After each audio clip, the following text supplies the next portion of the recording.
Hi everyone, welcome to my channel. Today I wanted to talk to you about what I'm going to be growing in the garden. And I'll show you the seeds that I have that I'm going to be sowing. So this year I want to focus on flowers, and the reason being is because I get more gratification out of growing flowers than I do produce. And that doesn't mean I'm not going to grow any produce. I am going to grow produce, especially kale, because it's such an easy crop to grow, and it doesn't require a lot of my time and effort, but you get so much yield for the little input that you put into it, and it's so nutritious. So let's talk about the veggies that I'm going to start. I'm going to start kale. I'm going to start asparagus, and asparagus takes 2 to 3 years to become mature and harvestable. But in the meantime, they grow beautiful ferns, big ferns, and those ferns you can use in flower arrangements. So I'm going to be harvesting the ferns this year, and then the next year, and then the third year I'll probably be harvesting asparagus. So I'm going to be doing that for produce. I'm also going to be doing some tomatoes, not a ton. I usually grow a lot of tomatoes, usually like 20 plants of tomatoes each year. And while we love using tomatoes in our cooking, I feel like last year we just didn't use that much tomatoes, probably because we were really busy and we couldn't use it all. And so I have a lot of tomatoes still in my freezer that I take out when I want to cook with tomatoes. So I don't want to have a lot of tomatoes in my pantry or in my freezer. So this year I'm going to scale back a little bit on that. But I am going to be growing a lot of peppers, shishito peppers. I've already grown. I've started in my past video about 30 shishito peppers. They're already germinated and they're looking quite healthy, so I'm really excited for those. We use shishito peppers in a lot of our cooking. I am going to be starting some jalapeno peppers and some other peppers down the line. I really like the mole peppers. They're really good. They're mild, but I like the way they grow and the way they taste. And maybe some habaneros, because my husband loves habaneros. So we'll probably do that. And what other vegetable do I like to grow? I like growing squash, but last year we had a lot of squash bugs, and I grow everything organically, and I did not win the battle with squash bugs last year. I could not keep them under control. So if you have any suggestions on how to keep those boogers under control, let me know. What else? I have a lot of herbs that I've already started. I did a video on that, and I'm gonna be planting some more herbs because I just got a haul in from MI Gardener. So I ended up getting a lot of herbs through him. And then I think that's it for produce and everything outside of flowers. But flowers give me a bigger payoff. I started growing flowers when my mom passed. Before then, I was solely a produce gardener because that was my dog sneezing. I would grow produce to supplement our groceries, and I did get a lot of satisfaction and gratification out of that. But when my mom passed, I was like, I'm going to give flowers a try. And I started growing flowers. So then once the blooms started coming, they were just kind of like, I don't even know how to describe it, like presents rather than harvesting produce to eat because of necessity. It was a different feeling, and I can't quite articulate it, but I don't know, it was just much more gratifying to me. And I do make a lot of flower arrangements for my mother, and I dedicated one of my garden beds. My garden beds are really huge garden beds. They're not your typical garden bed. I want to say 12 feet long by 8 feet wide. So they're quite big. So one of my garden beds is dedicated to my mom, and I grow dahlias and I grow zinnias and other really pretty flowers in that garden. And I harvest from those from that garden, and I take them over to my mom.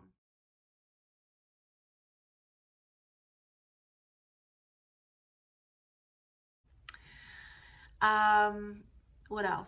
So yeah, let's get started on, I've already chatted your ear off, but let's get started on the flowers that I want to grow. So first off, I'm going to start early with some violas. These are so pretty. I enjoy growing these. They're so pretty in pots. And so this one's called Antique Leda or Laeda from Baker's Creek. And then I have Sweetie's violas. I've already grown these. I've grown these last year and the year before, and I love them. These are really pretty dark, like crimson red. They're called Arkwright Ruby. They're so pretty. They're all edible too. It's amazing. My daughter loves to eat flowers. She's so cute. I'll insert a clip of her eating borage in our herb garden. Poppy likes eating her borage. Let me see. Such pretty flowers.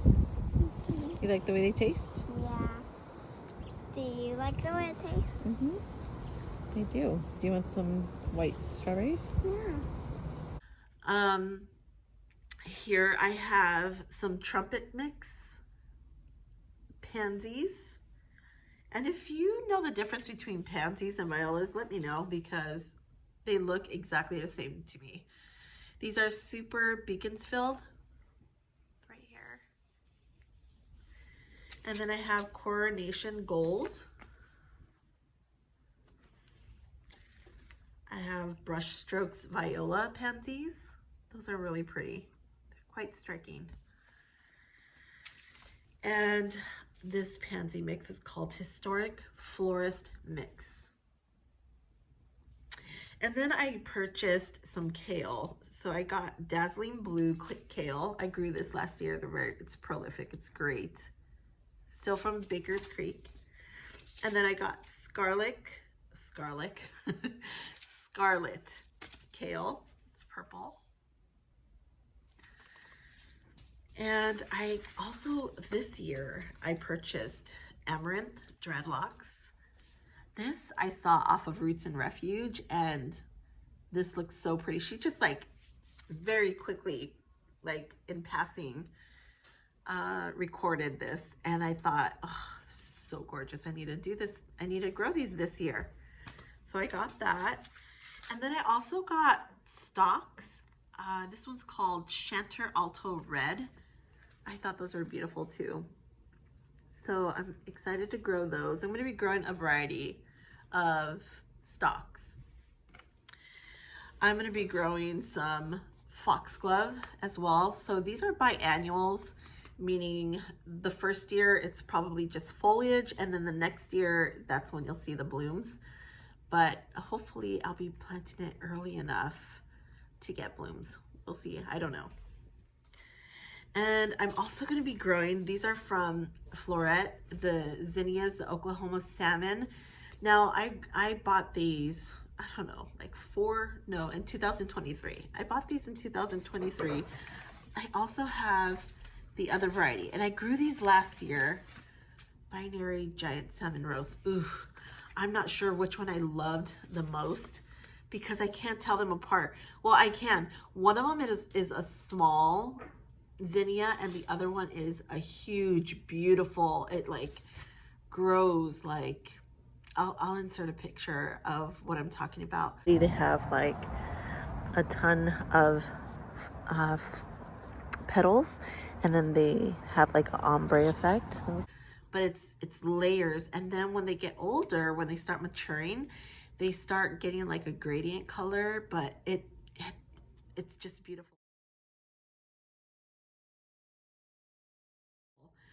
So I planted both of these last year. So Binary Giant Salmon Rose, and then Oklahoma Salmon. One of them, they look exactly alike. One of them is smaller than the other, and I'm not sure which one it is. So if any of you know the difference between the two, let me know, because I can't remember.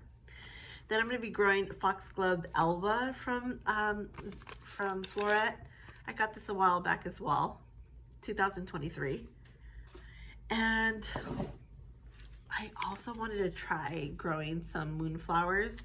So I'm going to be growing these in trellises along my garden. I'm going to be doing some archways in my garden. I have a pathway for my kids to run through the garden once the flowers are blooming and stuff.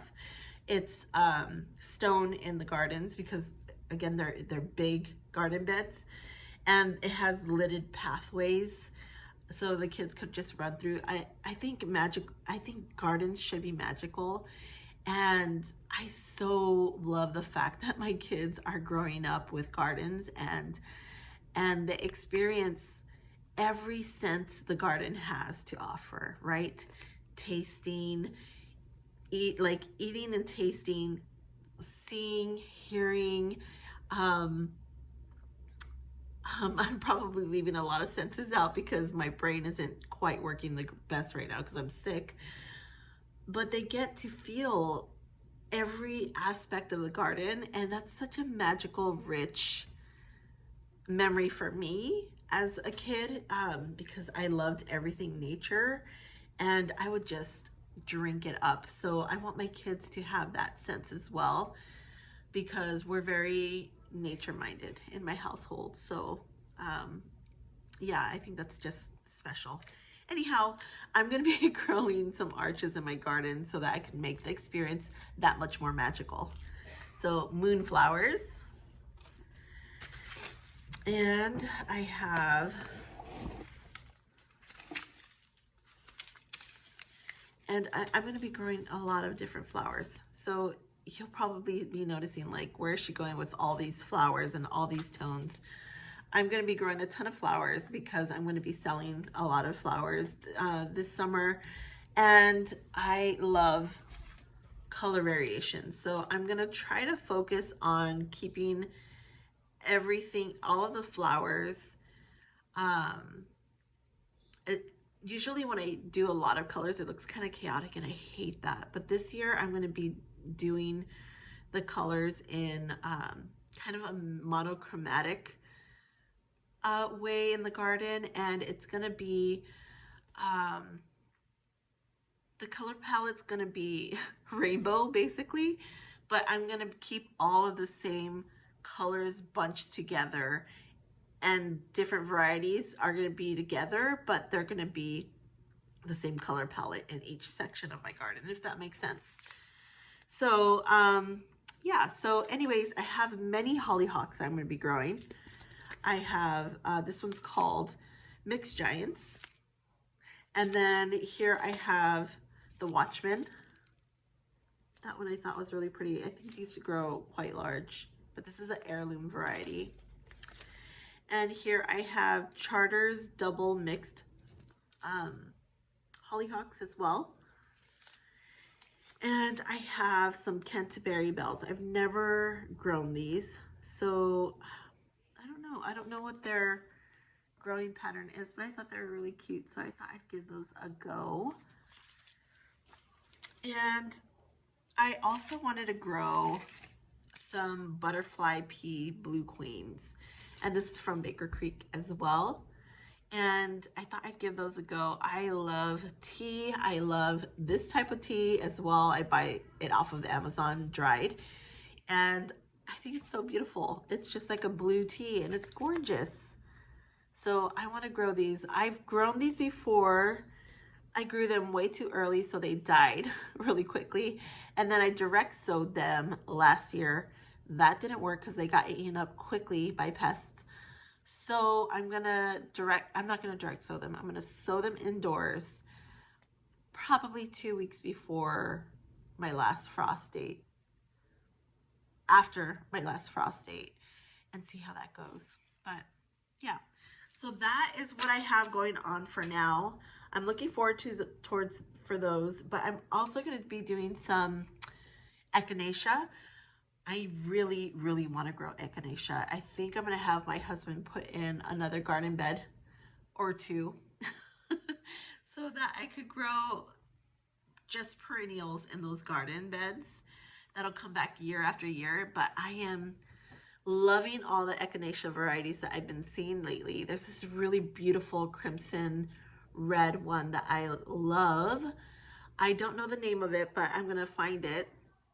And there's also these very orange, kind of like rusty orange red varieties that I want to plant as well. So I'm going to be collecting as I go, and I'll be sharing with you all what I'm planting and how I'm planting them. So I've already chatted your ear off, but I thought I'm just going to get on here and tell you what my thoughts are for this year's garden, and bring you along as I start sowing seeds. Well, I hope you enjoyed this video. Please consider subscribing and give my videos a like if you enjoy them. I'll see you in the next video. Thanks. Bye.